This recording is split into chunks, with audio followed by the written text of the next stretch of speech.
Dati sull'occupazione adesso con l'ultimo rapporto del Veneto Lavoro che fotografa una situazione di pesante difficoltà nella nostra regione, cresce il numero delle imprese che attivano procedure di crisi aziendale. Allora vediamo questa scheda.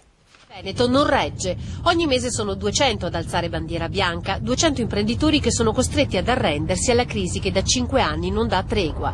I dati resi noti dall'Agenzia regionale Veneto Lavoro, aggiornati a novembre di quest'anno, denunciano un aggravarsi della situazione del tessuto industriale regionale. 1368 aziende hanno aperto una procedura di crisi nell'anno che si sta per chiudere, trascinando nel baratro di disoccupazione e mobilità circa 40.000 dipendenti.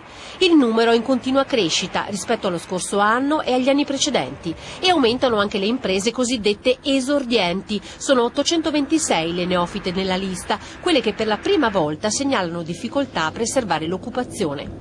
Diminuiscono le ore di cassa integrazione ordinaria richieste, 25 milioni, ma toccano il tetto dei 40 milioni quelle di cassa integrazione straordinaria. Ciò significa che le ragioni per cui gli imprenditori chiedono aiuto al Ministero non sono transitorie. La crisi scava così in profondità nel loro business da demolire la loro capacità di essere competitivi. Il 2013 è anche l'anno segnato da un triste boom. 11.000 aziende hanno fatto ricorso alla cassa integrazione in deroga per cessata attività, di queste 4.500 per la prima volta, e 11.000 sono anche i lavoratori coinvolti in licenziamenti collettivi. Torniamo a parlare